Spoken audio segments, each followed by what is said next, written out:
Everyone, Peter Zeihan here, coming to you from the Brett Track in New Zealand. Almost done. Like 4K left.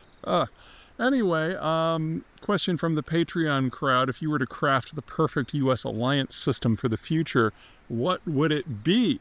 Well, I would always start with the family. So what I like to call the Grand Honky Alliance, all the Anglo states. So that's the United States, Canada, the United Kingdom, Australia, and New Zealand. These are countries that share more than the common bond of English culture and history.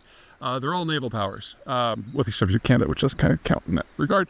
And so they have the ability to defend themselves in a degree that's much simpler than it is for a land power. So security complications are quite limited. The economic growth is largely consumption driven, so it's going to be something that's really interesting and positive to have in a deglobalizing world where populations are aging out everywhere. It's less true for those countries. And we have a long track record with the Anglos, called the Five Eyes Alliance, which is basically intelligence sharing throughout. Basically, whatever we find that isn't a complete individual national state secret is shared among the five. It makes the most powerful strategic decision-making apparatus that you could possibly have. So start there. Number two, you look for countries that are up-and-comers that have the potential to do very well in the world to come.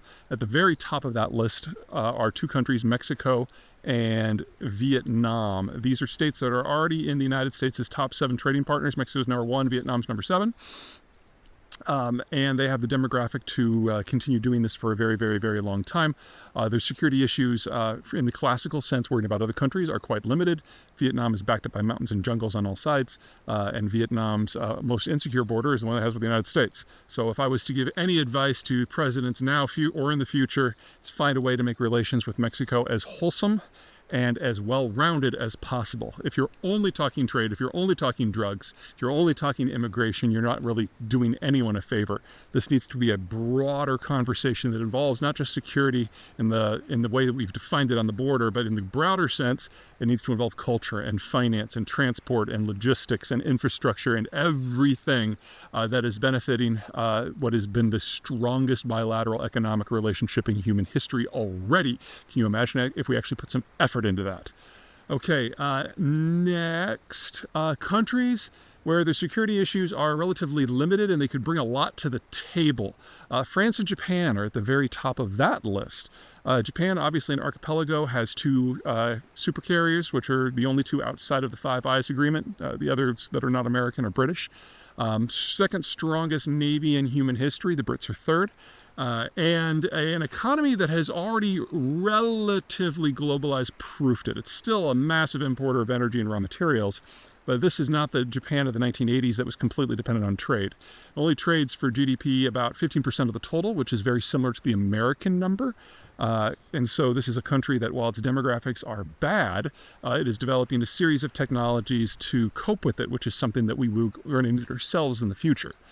France, on the far western side of Europe, there sometimes are estranged sibling, but that simply underlines that they are family. The French and the Americans have always gotten along when it really matters, although we'd like to do things our own way. They also have a positive demographic picture. They have a huge fleet of atomic power stations, so they're not nearly as dependent on petroleum or natural gas imports as anyone else in Europe. And they have a military that's roughly right-sized to their needs. So you kind of group those together and you kind of get the dream team. Once you have that in place, I would look around for the low-hanging fruit. Places where there's technologies that are kind of concentrated, think Taiwan, that would be very useful, or places that don't have security concerns because they're isolated from everybody else. Spain and Portugal might fall into that category. But overall, this is the cluster. These are the countries that do really well in the future. And then once you've got that, you can start thinking things a little bit more ambitious based on whatever your goals are, however you define them. I'm a little hesitant to put my stamp on anything beyond that list because the technologies in 10, 15 years may look significantly different, and the goalposts will shift with that. But for now, these are the countries that I see as being relatively stable, relatively wealthy, with a good growth trajectory, and very little chance of anything knocking them off.